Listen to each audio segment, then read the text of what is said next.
Nous sommes toujours dans le mystère de sa volonté. Donc, qu'est-ce que le royaume? Précisément sur le troisième point de la définition. Le royaume autant que nation.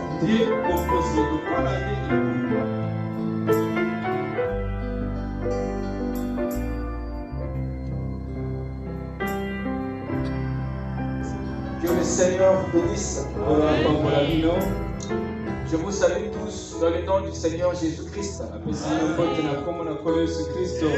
Que Dieu vous bénisse. Amen. Nous sommes encore heureux d'être comptés parmi les vivants ce soir. Amen. Et c'est un grand privilège de répondre à la convocation de l'Éternel. Car il y a beaucoup que le Seigneur a appelés qui n'ont pas répondu. Mais nous sommes les Lazare qui ont des oreilles internes ouvertes. Ils peuvent même entendre la voix de Dieu depuis les confins de l'abîme. Pour répondre par un grand amen au travers de la résurrection. Amen. Sans plus tarder, nous allons nous lever pour lire les Saintes Écritures. Nous allons commencer dans le livre de Job au chapitre 38. Nous lirons le verset 1 jusqu'au verset 7. Ensuite, nous prendrons dans Éphésiens chapitre 3, le verset 14 à 15.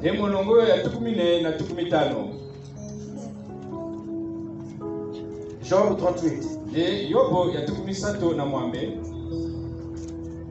L'Éternel répondit à Job du milieu de la tempête et dit: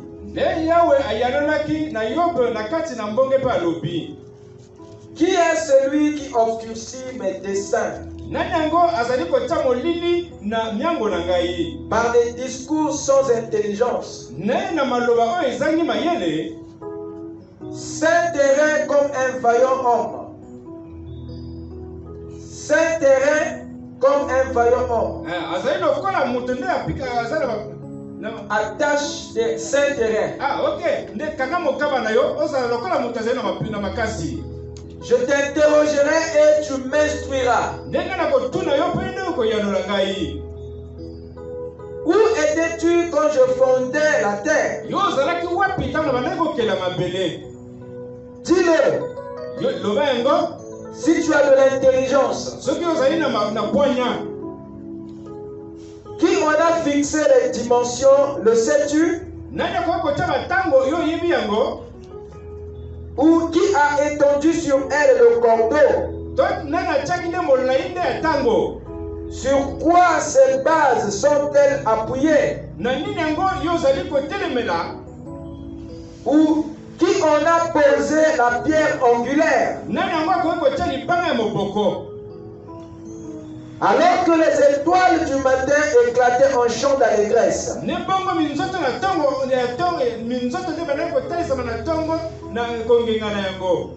et que tous les fils de Dieu poussaient des cris de joie.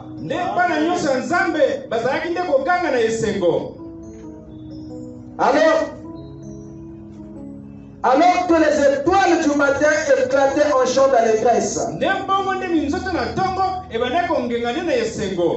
et que tous les fils de Dieu poussaient des cris de joie. Amen. Avec nos têtes inclinées. Mon Dieu, plus près de toi, Jésus, plus près de toi. J'ai vu ton ciel ouvert. J'ai vu ton ciel ouvert. Plus près de toi. Plus près de toi. Plus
Seigneur notre Dieu, nous te sommes infiniment reconnaissants, Seigneur, de nous avoir appelés plus près de toi ce soir.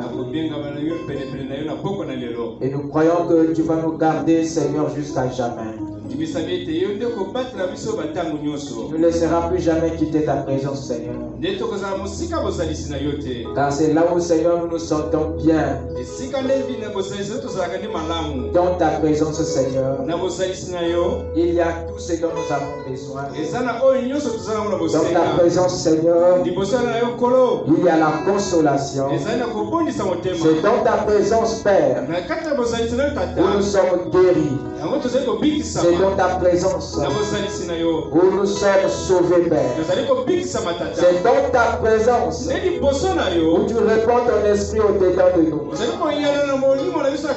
Pour être des témoins, Seigneur, de ton évangile et de ta vie tout entière.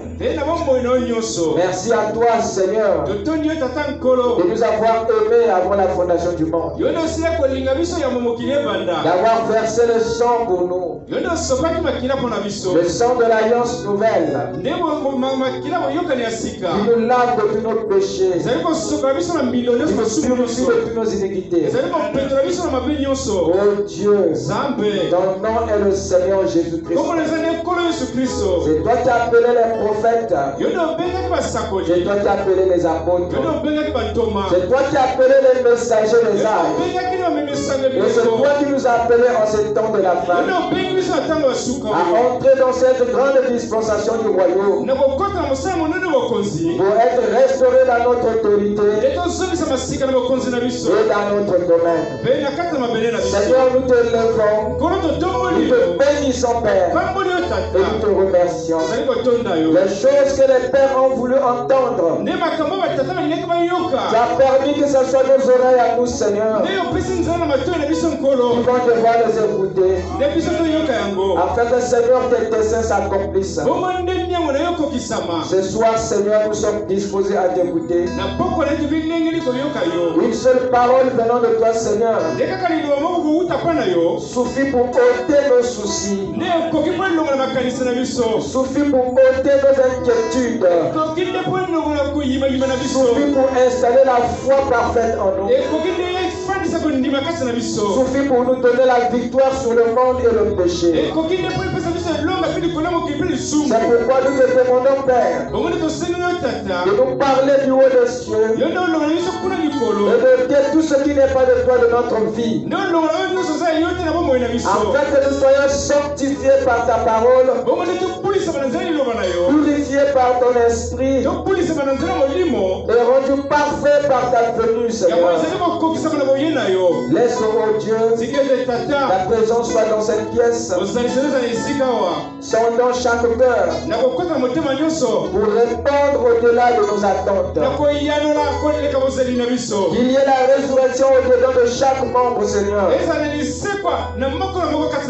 que la maladie s'éloigne, et que les envoûtements se dissipent, et que le diable retire ses mains sales de ton peuple,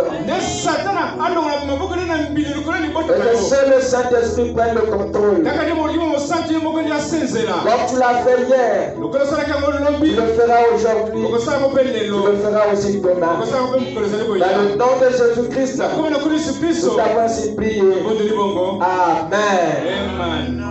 Je vous prie de vous asseoir pendant que nous ouvrons dans Éphésiens chapitre 3, le verset 14 à 15.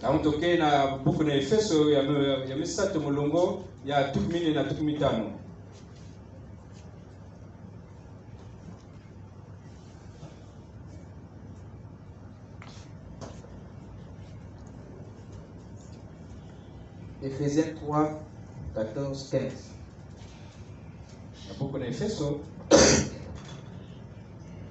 À cause de cela,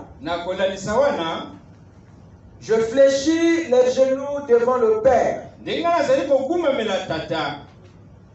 duquel tire son nom toute famille dans les cieux et sur la terre.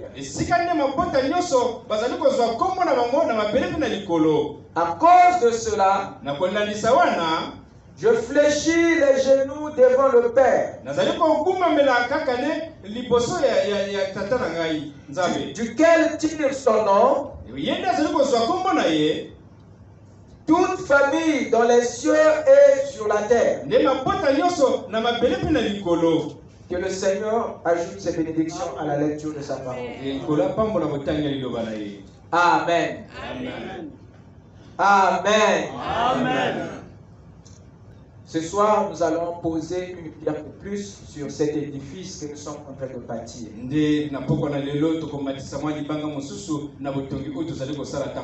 Et la pierre de ce soir, nous allons l'intituler « Le royaume autant que nation ». Nous sommes toujours dans le mystère de sa volonté. Donc, qu'est-ce que le royaume? Précisément sur le troisième point de la définition. Le royaume autant que nation. Le royaume autant que nation.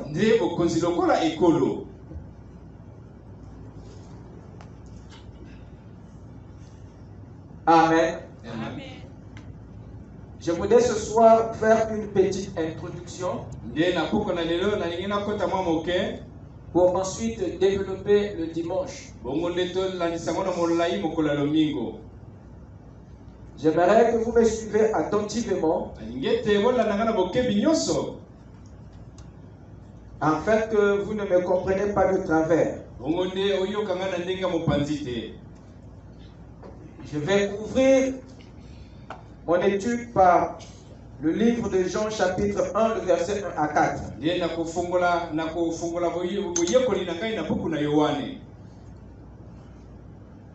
Jean chapitre 1. À partir du premier verset jusqu'au verset 4, pour ceux qui prennent des notes. Au commencement était la parole. Et la parole était avec Dieu.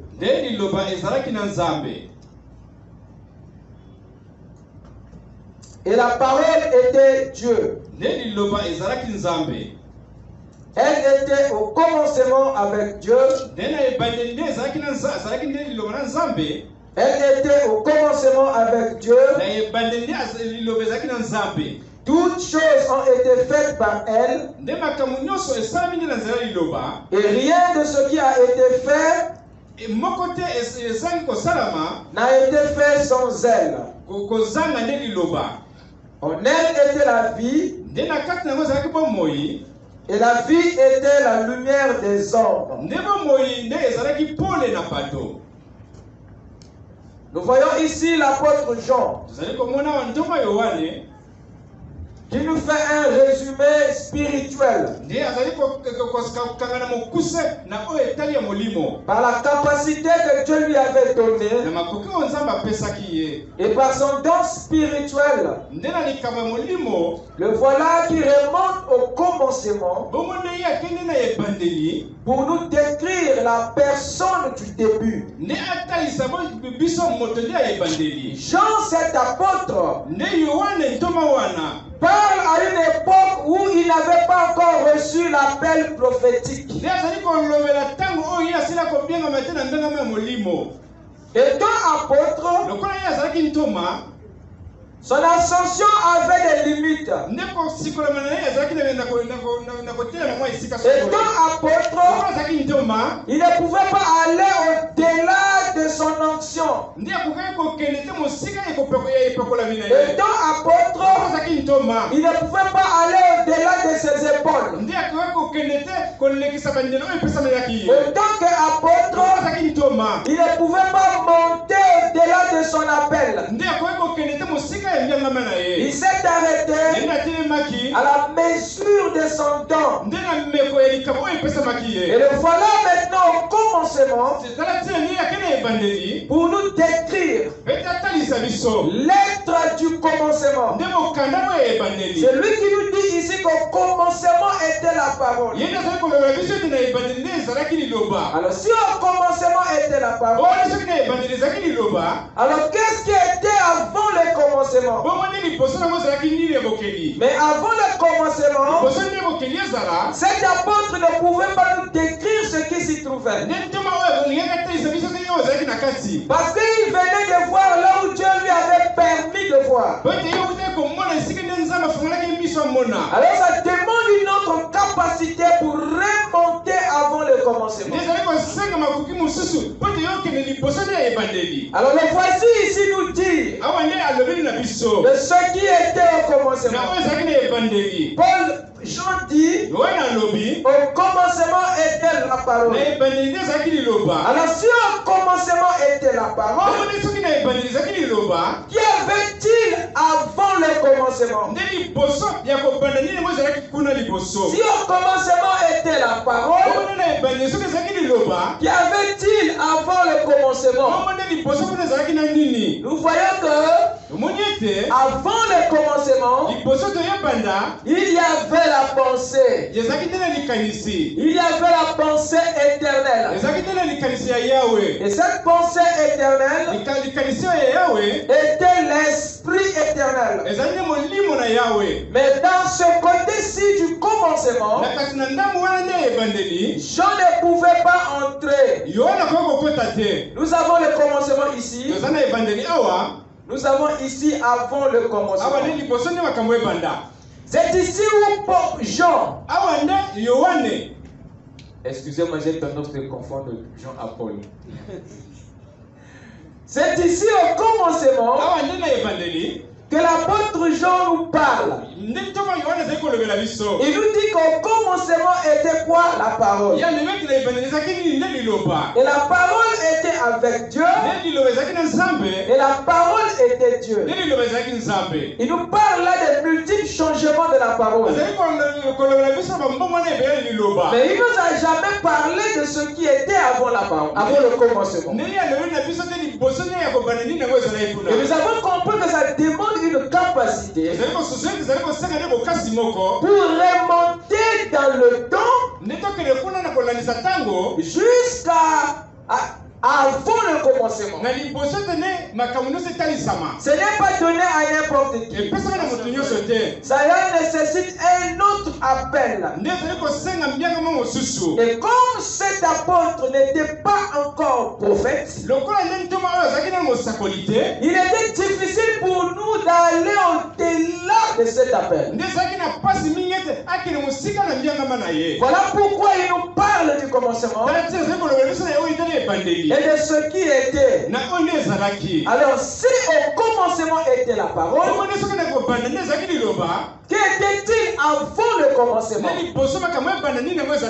prophète nous montre qu'avant le commencement était la pensée. Et cette pensée, c'était l'esprit éternel. Et cet esprit éternel s'appelait Ela. Elohim. Ou Elle. C'est une expression hébraïque qui décrit Dieu dans sa forme originelle. C'est lui qui existe existe par lui-même. Et à cette époque où l'Éternel était lui-même, à cette époque où l'Éternel était seul, au temps où il existait lui-même, il n'y avait aucun atome. Il n'y avait aucune terre. Il n'y avait aucun homme. Il n'y avait aucun ange. Il n'y avait rien du tout. Il n'y avait aucun monde. Sinon lui-même. Elohim. C'est lui qui remplissait l'espace, le temps et l'éternité. Il était le seul être en tout. À cette époque-là, Dieu était seul. Il existait par lui-même. Il était le grand esprit éternel qui remplissait tout l'univers. L'espace de l'éternité. Et tout le vide était occupé par cet être éternel. Il n'y avait rien avant lui. Il n'y avait même rien après. Il était le seul être infini qui remplissait chaque virgule, qui occupait chaque espace. Rien d'autre en dehors de lui n'avait de l'espace. Il était Elohim. C'est lui qui existe par lui-même. Est-ce que je peux entendre la main? Amen. Et quand Elohim a créé les anges, c'est là qu'il est devenu maintenant Dieu. Le mot Dieu signifie objet d'adoration. C'est l'adoration des anges et la venue des anges qui a fait d'Elohim Dieu. Mais avant, Elohim n'était pas Dieu. Pour être Dieu, pour devenir Dieu, il fallait qu'il y ait des créatures qui l'adorent. Et quand il crée les anges, et les anges à leur naissance ont amené l'adoration. Et c'est cette adoration qui a changé le statut d'Elohim. C'est là que Elohim est devenu un objet d'adoration. C'est là qu'il est devenu Dieu. Dites amen. Qu'est-ce qui se passe? C'est là nous avons vu venir, nous avons vu apparaître la première vague de la population des cieux. Quels sont les anges? Les voilà qui peuplent maintenant les cieux.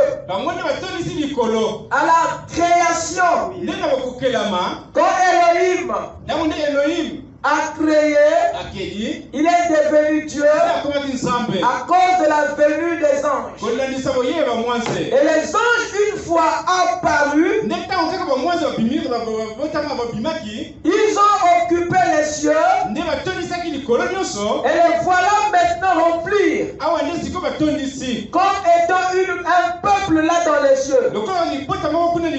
Et les cieux dont nous parlons ici, c'est pas des nuages, c'est une dimension spirituelle. Dites amen. Amen. C'est bon. Nous avons là les anges qui étaient venus en vague. Et c'est eux qui sont devenus le premier groupe de la population des cieux. Et Dieu, bien qu'il était content content de la venue de cette vague, de cette population, mais il n'était pas satisfait pleinement. Il voulait quelque chose de plus proche de lui. Alors c'est ainsi qu'il est allé plus loin. Quand Dieu a créé l'homme, il le crée à son image. Un détail qui n'a pas souligné à la création des anges. C'est là que Elohim, c'est-à-dire Dieu, est devenu Jéhovah. C'est-à-dire Dieu avec sa famille. L'image de Dieu dans l'homme, c'était ça le lien de sa filiation avec Dieu. Mais la puissance de Dieu dans l'ange, c'est ça le lien de sa parenté avec Dieu. Oh, il ne parle pas de la famille à la création des anges, mais il parle maintenant de la famille à la venue de l'homme. Pour dire qu'il y a une nuance en ce qui concerne la parenté ou la filiation. Il y a quelque chose qui est dans l'homme que Dieu n'a pas placé dans l'ange. C'est quand il crée l'homme que quand l'homme vient, alors Elohim ou Dieu, cet objet qui était adoré par les anges,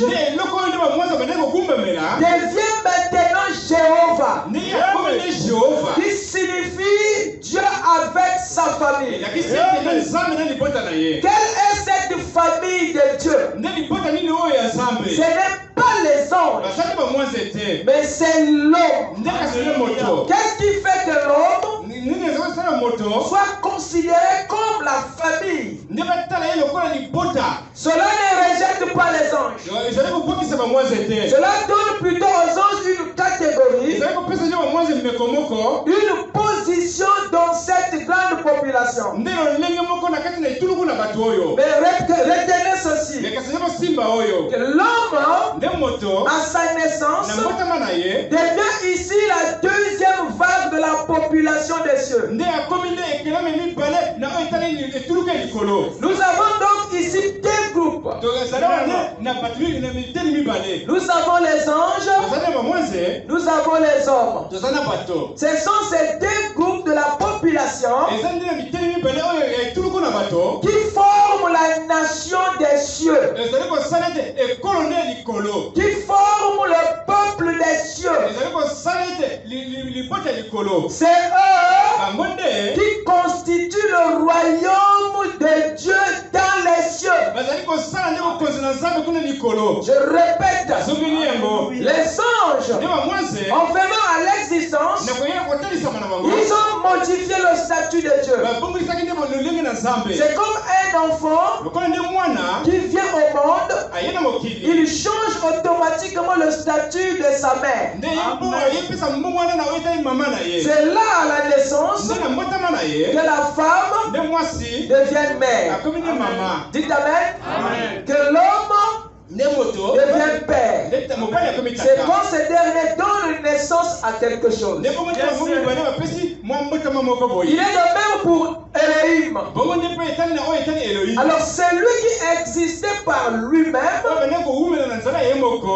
existe maintenant avec sa famille à la venue de l'homme.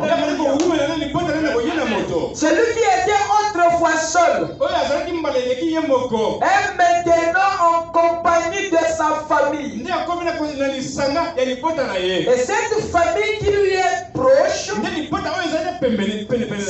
pas les anges, mais c'est l'homme. Parce que l'homme a des liens plus proches de Dieu que l'ange. Aucun ange des cieux n'a été créé à à l'image de Dieu. Mais seul l'homme, il a été. Cela fait de l'homme le plus proche parent de Dieu par rapport à l'ange. Est-ce que je peux entendre la parole? Alors ces deux créatures remplissent maintenant les cieux, habitent maintenant les cieux. C'est eux qui forment la nation des cieux. C'est eux qui constituent le royaume de Dieu dans les cieux. Qu'est-ce qui se passe? Job avait vu cette nation, mais il n'avait pas un autre mot pour désigner les anges. Voilà pourquoi il a parlé dans le langage que Dieu lui avait donné. C'est ce peuple-là que Dieu aussi a révélé à Job. Ici dans le livre que nous venons de lire, qu'est-ce qui se passe? Il lui dit ceci. Où étais-tu quand je fondais la terre? Alors que les étoiles du matin éclataient en chant d'allégresse et que tous les fils de Dieu poussaient des cris de joie. Qu'est-ce qui se passe? Si vous remarquez bien, le Seigneur parlait de deux groupes de créatures à Job. Il parle des étoiles du matin. Et il faisait quoi? Il chantait. C'est ce qu'il dit ici. Alors que les étoiles du matin éclataient en chant d'allégresse et les fils de Dieu poussaient des cris de joie. Dieu parlait à Job de cette nation qui peuplait son royaume. C'est de ça qu'il parlait à Job. Le ciel est peuplé, mon frère. Le ciel est habité par des esprits composés d'anges et d'hommes.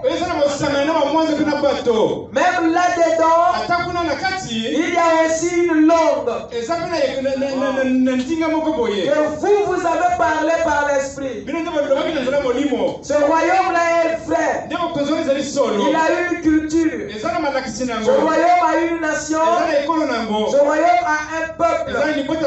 Paul nous a même dit, même si je parlais la langue des anges, il est possible que les hommes parlent la langue des anges. Parce que vous faites partie d'un même royaume. Vous êtes une même nation. On dit amen. Nous avons ici les étoiles du matin. La Bible dit qu'eux ils chantaient. Vous avez ici les fils de Dieu. Eux ils criaient. Ils poussaient des cris de joie. C'est ce que Dieu disait ici à Job. Où étais-tu? Alors que les étoiles du matin éclataient en chant d'allégresse et que tous les fils de Dieu poussaient des cris de joie. Les étoiles du matin ici, c'était les anges. Et les fils de Dieu qui criaient ici, c'était les hommes. Il ne s'agit pas ici des créatures de chair. Il s'agit ici des créatures spirituelles qui peuplaient les cieux avant de venir sur la terre. Le Seigneur parle à Job ici d'un temps avant même la terre. Parce que vous avez existé avant le corps. Vous avez existé avant la terre. Vous peuplez autrefois une dimension qui est différente de la terre. Vous êtes un peuple Vous êtes une partie d'une nation céleste qui avait quitté l'éternité pour s'infiltrer dans le temps, précisément sur la terre, dans des corps de chair, pour accomplir le dessein de Dieu. Et vous pensez que vous êtes de la nation congolaise. C'est une erreur de parcours. On dit amen. Maintenant, au travers du royaume, nous allons remonter au travers de nos origines pour connaître de quelle nation nous sommes issus. Parce que d'où nous venons, c'est un royaume qui a une culture. C'est une nation qui a un esprit. C'est une nation qui a une langue. C'est une nation, on dit amen, qui a une géographie. Il y a tout là-bas. On dit amen. Qu'est-ce qui se passe? Les anges, c'est les étoiles du matin. Eux, ils chantaient. Et les hommes, les fils de Dieu, ils criaient de joie. Job ici, chapitre 38, nous parle de deux catégories d'esprit. C'est la théologie qui a confondu. Mais il y a une nuance. Dieu voulait parler de deux groupes. Écoutez ce que le prophète dit. Vous êtes avec moi? Amen.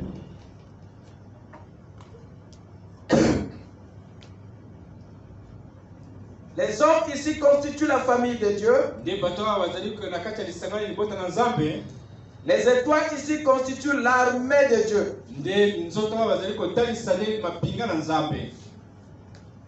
Vous lisez souvent dans votre Bible. Et Dieu se reposa avec son armée.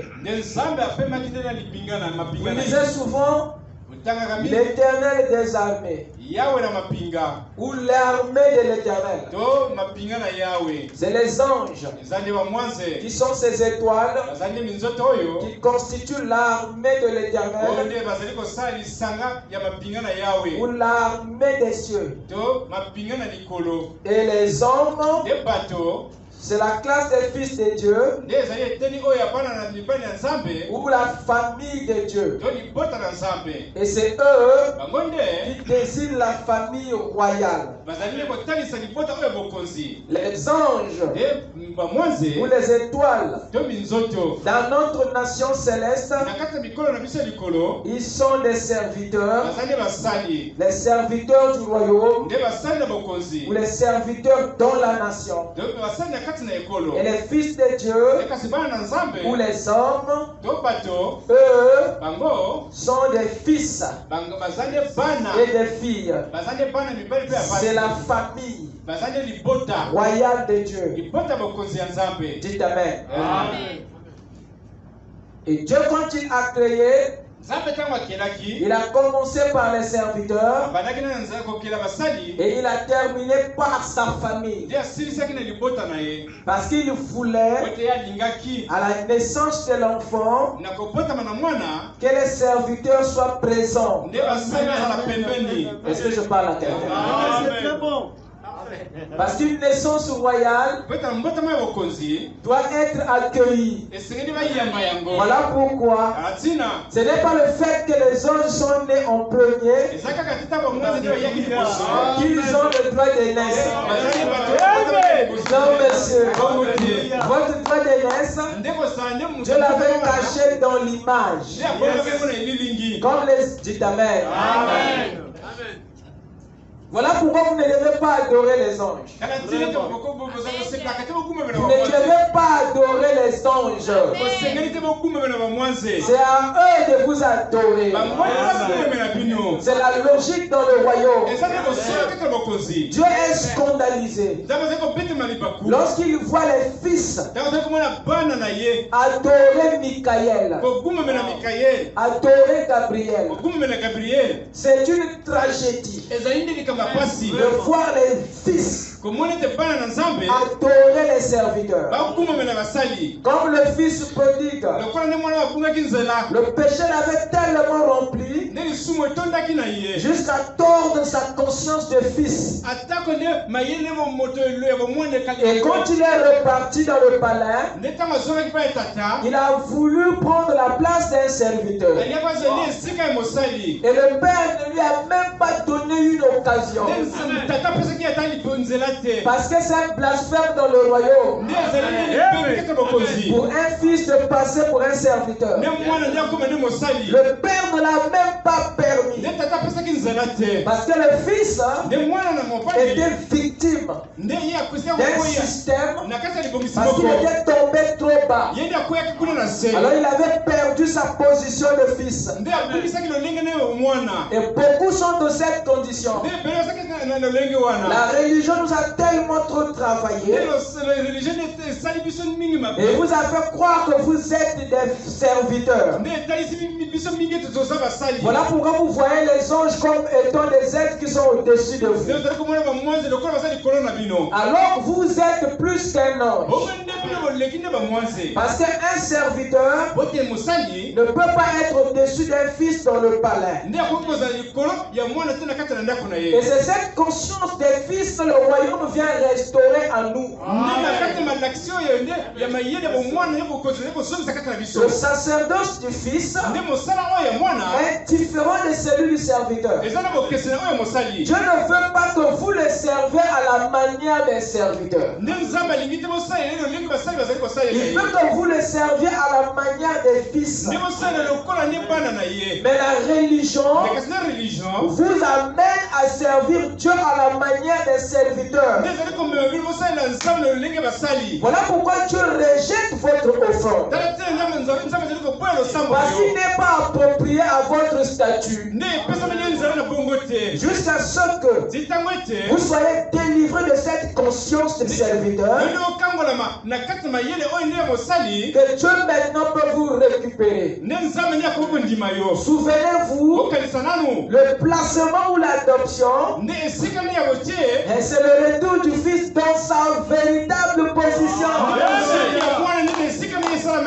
L'adoption n'est pas un terme religieux. C'est un terme lié au royaume. Est-ce que je parle à quelqu'un?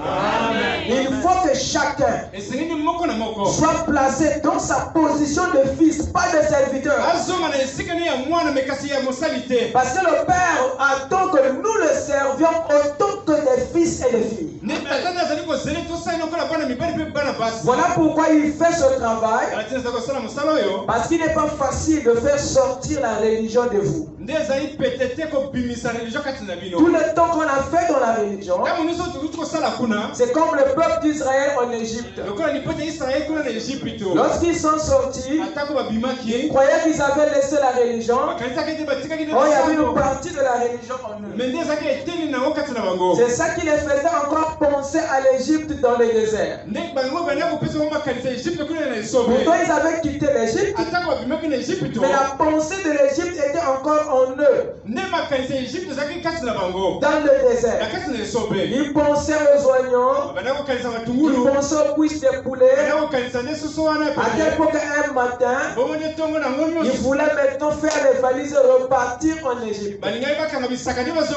Parce que la pensée de l'Égypte était très forte en eux. C'est le cas aujourd'hui du croyant.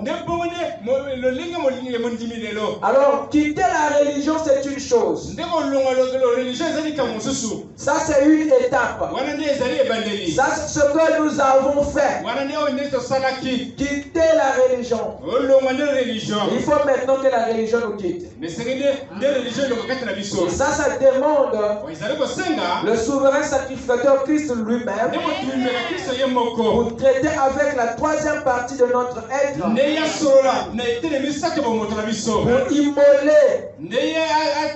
Pour immoler cet étranger. Quelqu'un peut dire Amen. Frère Branham dit ceci dans Christ est le mystère de Dieu révélé. Paragraphe 104. Donc, à mon avis, la première chose qu'il a créée, ce sont les anges. Et alors, ils l'ont adoré. C'est ce qui a fait de lui Dieu. Et ça a été son point de départ. C'est ce que j'ai essayé d'expliquer, de développer dans des messages précédents. Bon, alors, quand les anges ont commencé à l'adorer, c'était avant qu'il y ait même une molécule dans la terre. Il n'y avait rien. Tout était ténèbres. Vous écoutez ça? C'est votre prophète qui est en train de décrire le climat même dans lequel les anges étaient créés. Ils étaient créés dans le noir. C'est ce qu'il dit ici. Quand les anges commençaient à l'adorer, c'était avant qu'il y ait même une molécule. Il n'y avait rien. Tout était ténèbres. Il n'y avait pas de soleil, pas de lune, pas d'étoiles, rien. Nous sommes à une époque avant la création du soleil. Amen. Amen. Et il était alors Dieu. Comme il l'a demandé à Job. Où étais-tu quand je fondais le monde? Tu vois, quand les étoiles du matin chantaient ensemble, que les fils de Dieu poussaient des cris de joie. Alors où étais-tu? C'était il y a très longtemps avant la terre. Dieu parle à Job de ce qui s'était fait avant la terre.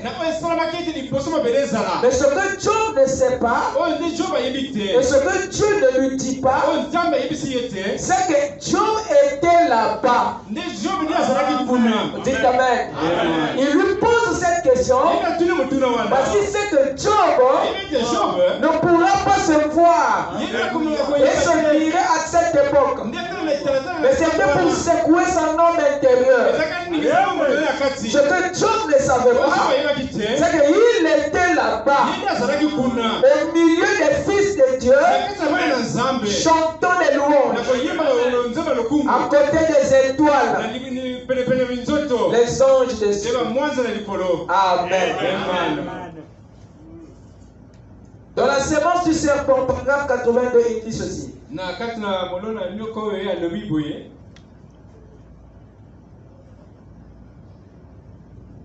Je veux vous demander,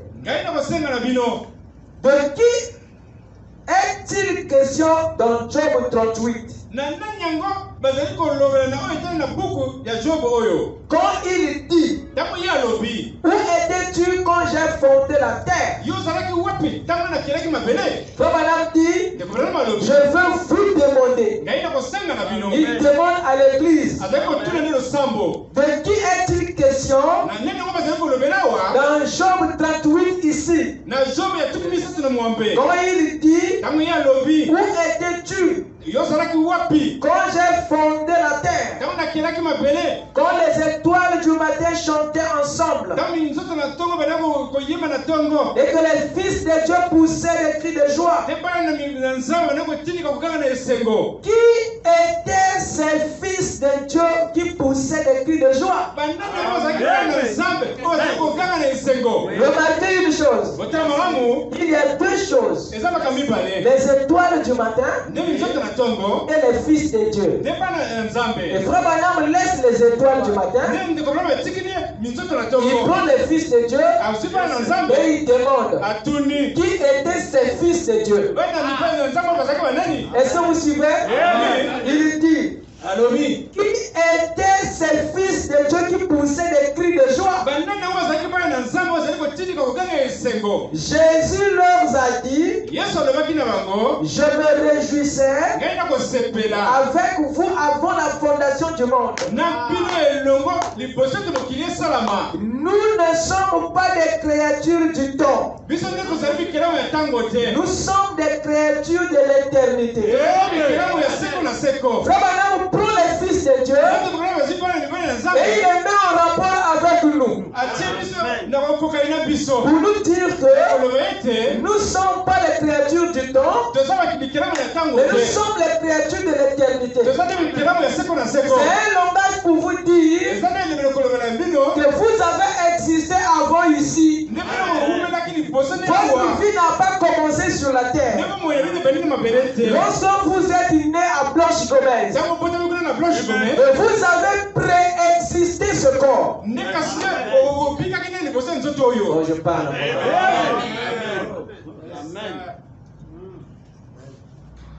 Il ajoute encore ceci au paragraphe premier. La dernière partie. Comme il nous est enseigné dans la parole bénie, que nous étions en communion avec lui avant la fondation du monde. Wow. Alors que les étoiles du matin chantaient ensemble et que les fils de Dieu poussaient des cris de joie, il y a très longtemps, dès avant la fondation du monde, qu'est-ce qui nous dit que ce n'était pas précisément à ce moment-là que l'agneau a été immolé? Donc le prophète nous décrit ici le chapitre que nous venons de lire. Et il est en train de nous poser de bonnes questions au sujet de ce peuple-là et au sujet de ce temps-là. Il nous dit même ici que qu'est-ce qui ne nous dit pas que c'est à ce moment-là que l'agneau a été immolé? Alors que toi et moi nous sachons que Christ a été immolé sur la terre. Mais d'après le livre de la prophétie, il me semble qu'il a été immolé avant même qu'il le soit sur la terre.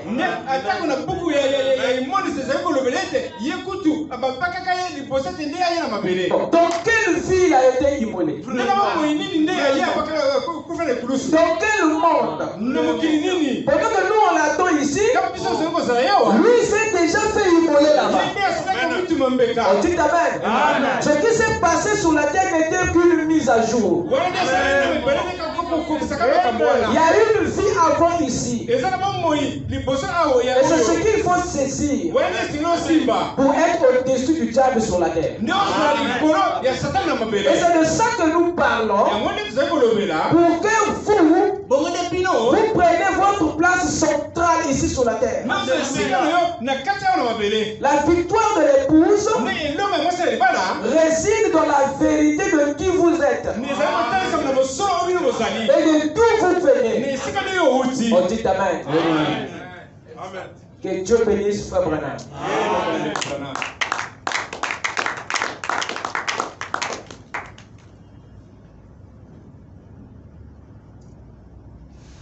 Il dit ceci. Qu'est-ce qui nous dit que ce n'était pas précisément à ce moment-là que l'agneau a été immolé? Quand Dieu, dans sa pensée, dans sa grande pensée, nous a vu pousser des cris et nous réjouir dans notre salut en Jésus. Quand Dieu, dans dans sa grande pensée, nous a vu pousser des cris. Or, ceux qui avaient poussé des cris dans la grande pensée de Dieu, ce n'était pas les étoiles du matin. C'était les fils de Dieu. Et frère Madame montre ici que Dieu dans sa grande pensée nous a vu pousser des cris de joie et nous réjouir de notre salut en Jésus. Donc la scène que Dieu est en train de décrire à Job ici, c'était toi et moi qui étions en train de se réjouir du fait que Dieu nous montrait le plan de notre salut. Donc Dieu nous avait déjà montré notre victoire. Et Job aussi faisait partie de l'équipe. C'est l'épouse, c'est les fils de Dieu, les hommes, dans cette forme esprit, où sémence en Dieu. C'est à ces gens-là que Dieu est en train de montrer comment est-ce qu'il va les sauver sur la terre. Donc le film de notre salut a été déjà visualisé dans les dimensions les plus élevées. Et quand on est en train de voir la manière que le diable va buter, notre victoire dans ce programme, c'est ça qui nous réjouissait. Dites Amen. Et ceux qui poussaient les cris, c'était les fils de Dieu. Ce n'était pas des étoiles. Ils chantaient. Saint, Saint, Saint est l'Éternel. Et nous on chantait le cantique de l'agneau. Le poème du salut et de la rédemption. Alors les deux joies sont différentes. Ceux qui chantent et ceux qui crient. C'est deux dimensions différentes de la joie. Il y a d'autres qui chantent parce qu'ils n'ont jamais été sauvés. Et ceux qui crient là, c'est ceux qui ont été sauvés parce qu'ils savent par où ils sont passés. Et nous avons déjà le film avant de venir dans la chair. On s'est déjà réjoui. Amen. Qu'est-ce qu'il nous dit encore? Écoutez-le dans l'amnésie spirituelle. Remarquez, il est en moi. Et je suis en lui. Alors remarquez, chaque chrétien qui est un véritable chrétien était avec lui lorsque les étoiles du matin éclataient en chant. En chant d'allégresse, et que les fils de Dieu poussaient des cris de joie avant qu'il y ait une fondation du monde. Nous étions identifiés dans les sphères immortelles avec Dieu. 10 millions d'années avant même que le monde soit formé. Si j'ai la vie éternelle, j'ai été là-bas avec lui, alors que les étoiles du matin éclataient en chant d'allégresse, et que les fils de Dieu poussaient des cris de joie. Si tu étais là-bas, si le prophète était là-bas, dans quel groupe vous étiez? Pas dans les groupes des étoiles, mais dans les groupes des fils. Parce que seuls les fils constituent la famille royale et les étoiles constituent l'armée des serviteurs. Voilà là la nation des cieux. La nation qui forme le royaume de Dieu où? Dans les cieux. Le royaume de Dieu peuple composé de serviteurs et des fils. Dites Amen. Et tous tirent leurs origines des cieux de Dieu. Amen.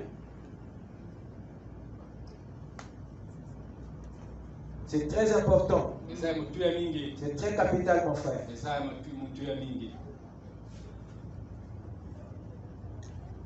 Je vais lire dans Adoption ici avant de vous laisser partir.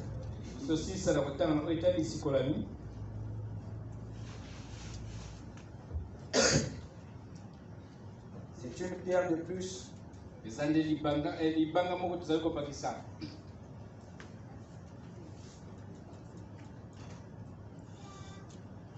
Dans l'adoption ici, première partie, paragraphe 99 à 100. Avant d'aller plus loin, permettez-moi de revenir en arrière. Genèse 1, verset 26. Je vais en reparler mercredi. Quand Dieu a fait l'homme, avant de faire l'homme, il s'appelait El Elohim. Ce mot veut dire en hébreu qui existe par lui-même. Tout seul. Rien n'a existé avant lui.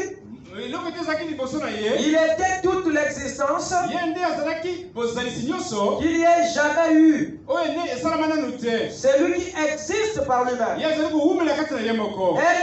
Elohim. Ça veut dire c'est lui qui suffit à tout. Qui peut tout, qui existe par lui-même. Mais dans Genèse 2, quand il fait l'homme, il dit, je suis Jéhovah. Qui est ce que ça voulait dire? Je suis celui par qui tout existe. J'ai créé quelque chose à partir de moi-même. Nous savons que la chose qu'il avait créée à partir de lui-même,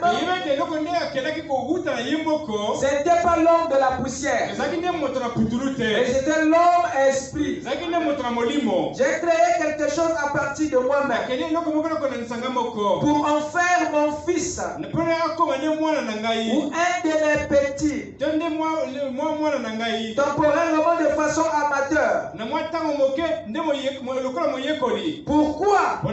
Il a donné alors, Jéhovah veut dire qu'il a donné à l'homme d'être un Dieu amateur.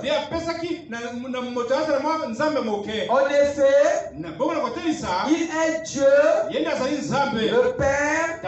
Il a fait de l'homme un Dieu amateur. Il n'existe donc plus par lui-même. Il existe avec sa famille. Bon, maintenant, il est Jéhovah. Jéhovah qui veut dire c'est lui qui existe avec sa famille. Or, Dieu a fait l'homme pour qu'il domine sur toute la terre. Il y avait l'autorité.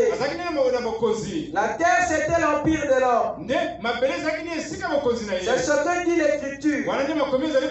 Si c'était sa propriété, il était le Dieu de la terre.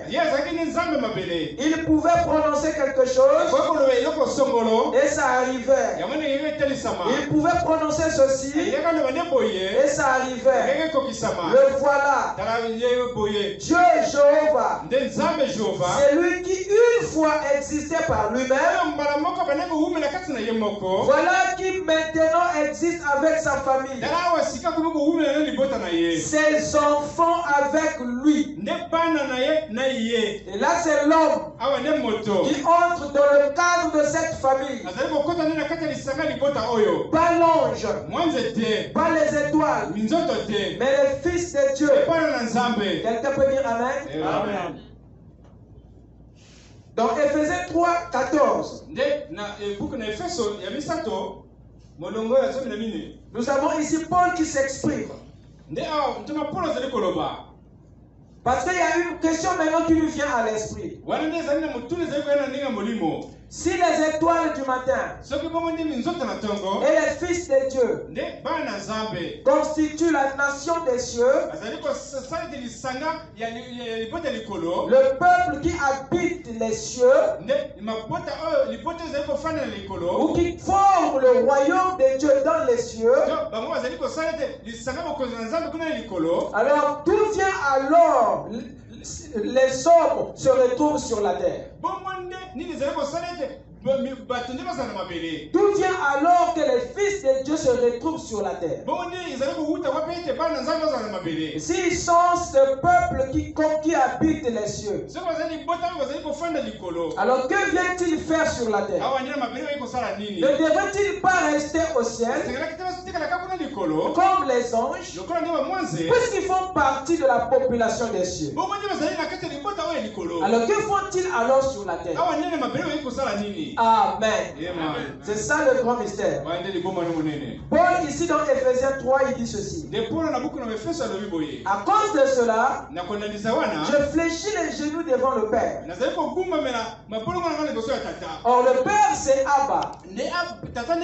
Le Père c'est la source. Le Père c'est l'origine. Il dit je m'incline devant l'origine. Je fléchis mon genou devant la source de toutes choses. Il dit duquel tire son nom. Toute famille dans les cieux et sur la terre. Remarquez le mot famille est au singulier. Le mot famille n'est pas au pluriel. Comme pour dire qu'il y a plusieurs familles. Paul dit que je fléchis mon genou devant le Père de qui tire son nom.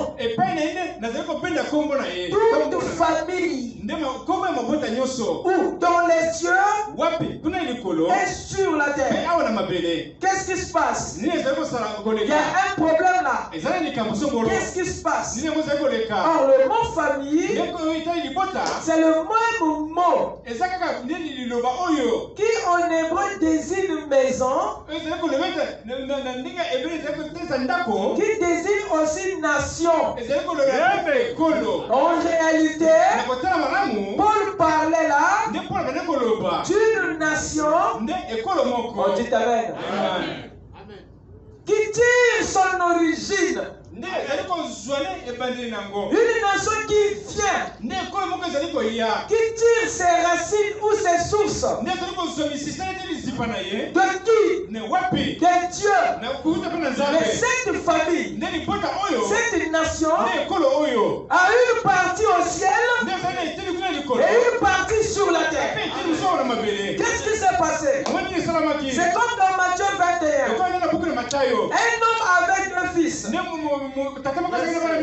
qui dit au premier, mon fils va travailler dans ma ville. Et son fils refusa. Mais après il se répandit et descendit dans la ville. Et pendant ce temps, quand le fils avait refusé, le père s'était tourné vers le second. Il donna la même commission. Ce dernier accepta avec joie, mais ne partit plus. Jésus pose la question aux pharisiens, qui des deux avait la volonté du Père. Quelqu'un peut dire amen. Or les deux fils, il s'agit là de deux groupes de gens dont nous parlons ici. Les anges et les hommes. Les deux vivaient dans les palais. Là dans les cieux. Mais Dieu n'avait pas seulement créé les cieux, il avait aussi créé la terre. Donc le maître du palais était aussi le maître de la vigne. Le maître des cieux était aussi le maître de la terre. Mais il dit à ces deux peuples, il dit à ces deux groupes qui constituent le peuple, de sa maison. Il dit à l'homme, mon fils, descends dans la ville. La commission était celle de descendre sur la terre, d'aller vivre sur la terre, d'aller travailler sur la terre. Alors cette commission était tellement dure à tel point que l'homme hésita. Parce que descendre dans la ville, c'est changer les vêtements royaux pour porter les vêtements des paysans. C'était une descente. Alors tous ceux qui vivaient dans les cieux ne pouvaient pas facilement accepter de descendre. Parce que même Dieu lui-même n'avait pas voulu descendre. Le premier esprit qui est venu dans la chair sur la terre n'a jamais été Dieu lui-même. C'est l'homme qui est la première théophanie qui est venu sur la terre. Pourquoi Dieu n'était pas descendu lui-même? Il est venu à la terre, il refuse lui-même d'y descendre dans la chair. Il dit alors, il dit mon fils descend. Donc quand il a regardé, il dit la théophanie c'est mieux. Non, je reste pour moi ici. Amen. Dieu s'est tourné vers les anges. Il a dit aux anges, mon fils descend. L'ange a accepté. Oui, je vais partir. Mais après, quand il a analysé, il s'est rendu compte, non, je ne peux pas perdre les gloires pour me retrouver dans la basse-cour. Et ça, c'est pas pour moi. Mais le premier, comme il avait l'image de son père, alors son âme a très bien saisi le dessein de papa. Alors il s'est repenti. Il a dit ok, j'accepte de descendre, de contourner la théophanie et de me retrouver dans la vie. C'est comme ça que cette partie de la nation s'est retrouvée sur la terre. Mais en descendant sur la terre, ça ne fait pas de lui moins que celui qui était resté. Quand vous êtes venu ici sur la terre, ça n'a pas fait de vous moins que les anges. Et ils avaient refusé parce qu'ils se sont bien dans cette dimension-là. C'est pas de leur faute. Ils avaient été effectivement faits pour le ciel. Et si toi tu avais accepté, c'est parce que dans ton cœur, Dieu t'avait piégé. Il avait mis là-dedans une partie de ton dessein terrestre. Alors quand il est descendu, on a l'impression qu'il a rétrogradé. On a l'impression qu'il est devenu moins que l'ange.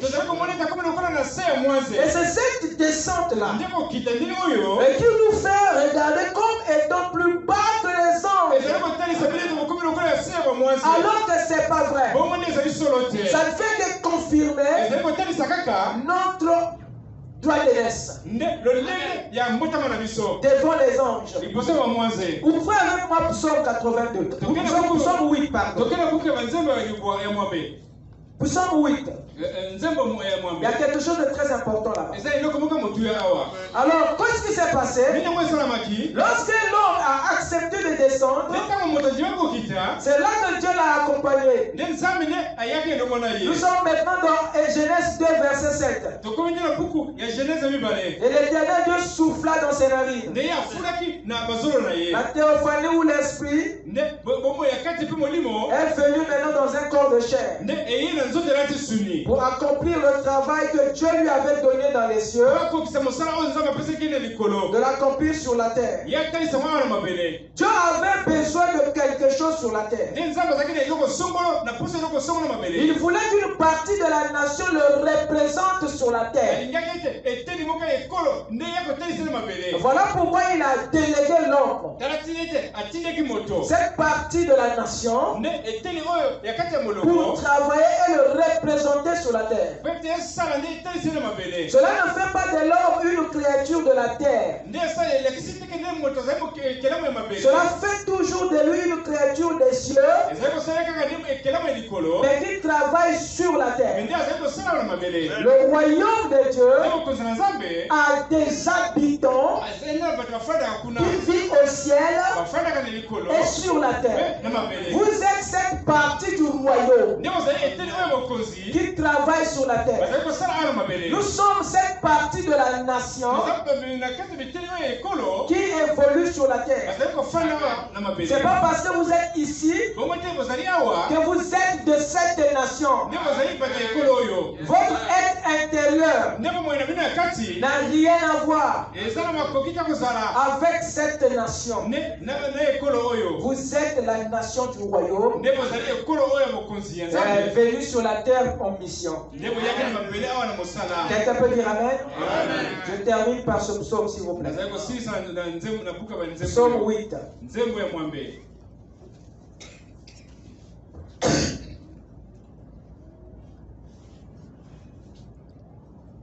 À partir du verset 4. Quand je contemple les cieux, ouvrage de tes mains, la lune et les étoiles que tu as créées, qu'est-ce que l'homme pour que tu te souviennes de lui? Il est qui? Il est quoi cet homme? Pourquoi tu te souviens de lui? Le fils est le fils de l'homme. Pour que tu prennes garde à lui. Dieu devait se souvenir de l'homme parce qu'il avait accepté une mission que les anges ne pouvaient pas accepter. Dieu devait prendre garde à lui. Dieu devait le protéger parce que c'était une mission à risque. Le verset 6. Tu l'as fait de peu inférieur à qui? À Dieu. C'est ici ce que je voulais que vous saisissiez. L'homme n'a pas été fait inférieur à l'ange. Tu as seulement été, tu es inférieur par rapport à Dieu, pas par rapport à l'ange. Vous comprenez pourquoi Dieu se préoccupe de vous? Parce que vous avez une chose et une mission que les anges ne peuvent même pas assumer. Il est obligé de vous, de se soucier de vous, parce que tu as là en toi une partie de lui. Si tu échoues, Dieu échoue. Si tu te perds, Dieu se perd. Comme il ne peut pas accepter ça, il est obligé d'être après toi chaque fois. Il dit que tu l'as fait, de peu inférieur à Dieu. Et tu l'as couronné de gloire et de magnificence. Tu lui as donné la domination sur les œuvres de tes mains. Tu as tout mis sous ses pieds. Les brebis comme les bœufs, et les animaux des champs, les oiseaux du ciel et les poissons de la mer, tout ce qui parcourt les sentiers des mers. Amen. Mais ce qu'il dit ici, la considération, la gloire, la responsabilité, la domination que Dieu donne à l'homme ici, il ne l'a jamais donné à un ange. La terre ne pouvait pas être donnée à un ange parce que l'ange n'était pas issu de son image. Vous voyez qu'ici, même la Bible montre que nous sommes que de peu inférieurs à Dieu. J'aimerais que ce soir, tu entres avec une conscience libérée. De ne plus jamais te voir en bas de l'ange. Parce que l'autorité dont Dieu t'a investi est au-dessus de ce qu'un ange possède. Tu peux prononcer la parole et les anges l'accomplissent. Parce qu'ils ont été créés pour servir le roi et la famille royale. Et toi, tu es de la famille royale. Que le Seigneur vous bénisse.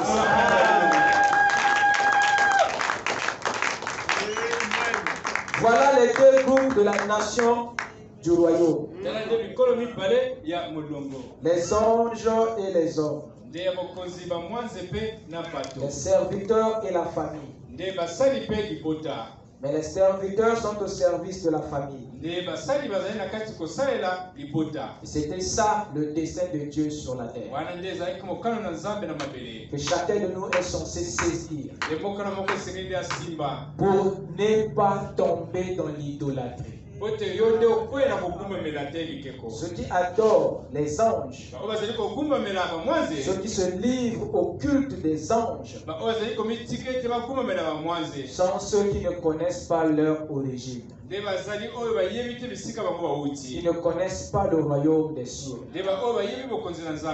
et les différents groupes qui le peuplent. Mais la grâce nous a été faite de comprendre les mystères du royaume des cieux. Amen. Lèvons-nous. Tu es digne, tu es digne. Tu es digne de louange. Tu es digne, tu es digne. Tu es digne de louange. Tu es digne, oh. Tu es digne de louange. Tu es digne, oh. Tu es digne de louange. Tu es digne, tu es digne. Tu es digne de louange. Tu es digne, tu es digne, oh. Tu es digne de louange. Tu es digne, oh. Tu es digne de louange. Tu es digne, oh. Tu es digne de louange. Pour la vie que tu m'as donnée, oh. Le Saint-Esprit que tu m'as donné, oh. La victoire que tu m'as donnée, oh.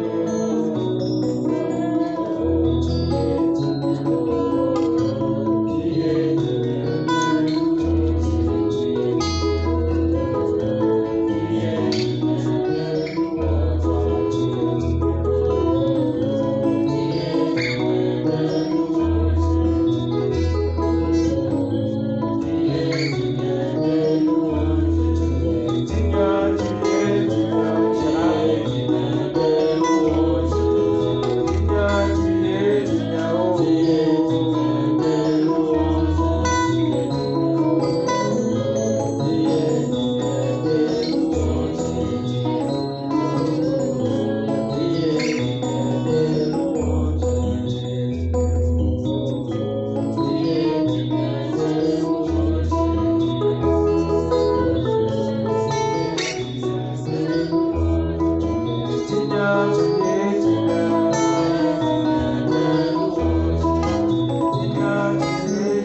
Voilà pourquoi, Seigneur, nous sommes en train de voir, à l'indication présente. Pourtant, c'était des choses qui étaient cachées, Seigneur. Depuis la nuit des temps, Seigneur, auquel tu avais prévu ton convenable, Seigneur, parce qu'il y avait des vases, ô Dieu, que tu avais préparés, Seigneur, depuis l'éternité, afin de recevoir ces révélations mystères. Et en te disant merci Seigneur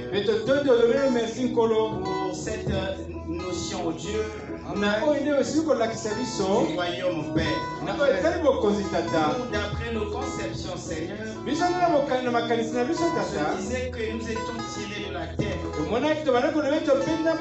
que nous étions des créatures célestes, mais qui a contourné la théophanie pour venir accomplir le travail que toi, le Père, tu devais accomplir dans l'homme. Et à cause de la religion, Seigneur, nous nous sommes chosifiés. Nous sommes réduits, Seigneur, alors que nous étions de Dieu. Merci pour ta parole, Seigneur. Ce sont des choses difficiles pour trouver, Seigneur. Si ce n'est qu'un ange qui peut descendre pour le révéler à ton serviteur. Puisse le poindre, Seigneur, ô Dieu Tout-Puissant. William Marion Branham, au jour de sa chair, avait essayé, ô Dieu, de parler au sujet des exposés, au sujet des choses, Seigneur. Mais tout cela était une confusion. Il fallait que l'ange descende chaque jour pour révéler au Dieu Tout-Puissant qu'il devait être destiné à l'épouse. Il est écrit, Seigneur, que dans la fin des temps, tu devais susciter les jeunes gens. Tu devais continuer, Seigneur, à révéler ces mêmes mystères. Et c'est ce que tu viens de faire ce soir. Nous te disons merci pour ce temps merveilleux.